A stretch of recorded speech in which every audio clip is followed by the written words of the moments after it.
ஏன்னா 1977 என்னை வந்து நெல்லை மகாராஜனுங்கிற ஃபைட் மாஸ்டர் ஒருத்தர், ஒரு நடிகர் விஜயகாந்த்னு ஒருத்தர், அவருக்கு வந்து சிலம்பம் கற்றுக் கொடுக்கணும் அப்படின்னு என்னை கூப்பிட்றாரு. நான் சரின்ட்டு வரேன். அவர் புல்லட் வச்சிருந்தாரு, நெல்லை மகாராஜா மாஸ்டர் கூட போகிறேன். நம்ம டி நகரில் கூட்டு போகிறேன். அப்போ கேப்டன் வந்து ஒரு சின்ன சின்ன படங்கள் பண்ணிக்கிட்டு இருக்கார், பெரிய தாளில். அவங்க வந்து விஜய் இந்த மாதிரி வந்து தங்கப்பழம் தான் என்ன விஜயகாந்த் இந்த கடைசி வரைக்கும் என்ன தங்கப்பழம் தான் கூப்பிட்டாரு.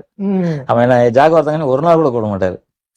தங்கப்பழம் நீ பேரு, சிலம்பு நல்லா சுத்துவான், குள்ளமா தானே நான் இருக்கேன், அவ்வளோ சிலம்பு சுத்துவான் அவன், அவரு சும்மா அப்படின்னு நினைச்சிருப்பாரு. பாரு விஜய் அப்படின்றாரு. என்ன சிலம்பு கொடுக்குறாங்க, சுத்துறேன்.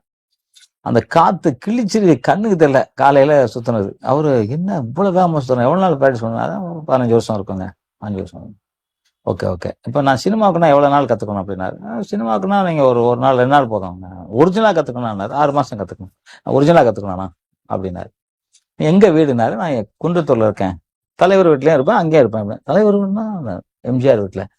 எம்ஜிஆர் வீட்டுல இருக்க அப்படின்னு. ஆமா அப்படின்னா அவரை பாக்குறாரு.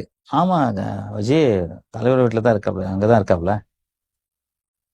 சண்டையில அவ்வளவு கிக்கெல்லாம் பாரு அப்படின்னாரு. பார்த்தா கேப்டன் ரொம்ப இதாயிட்டாரு, ரொம்ப சந்தோஷமாயிட்டாரு என் மேல. சரி எனக்கு கத்துக் கொடுங்க அப்படின்னாரு.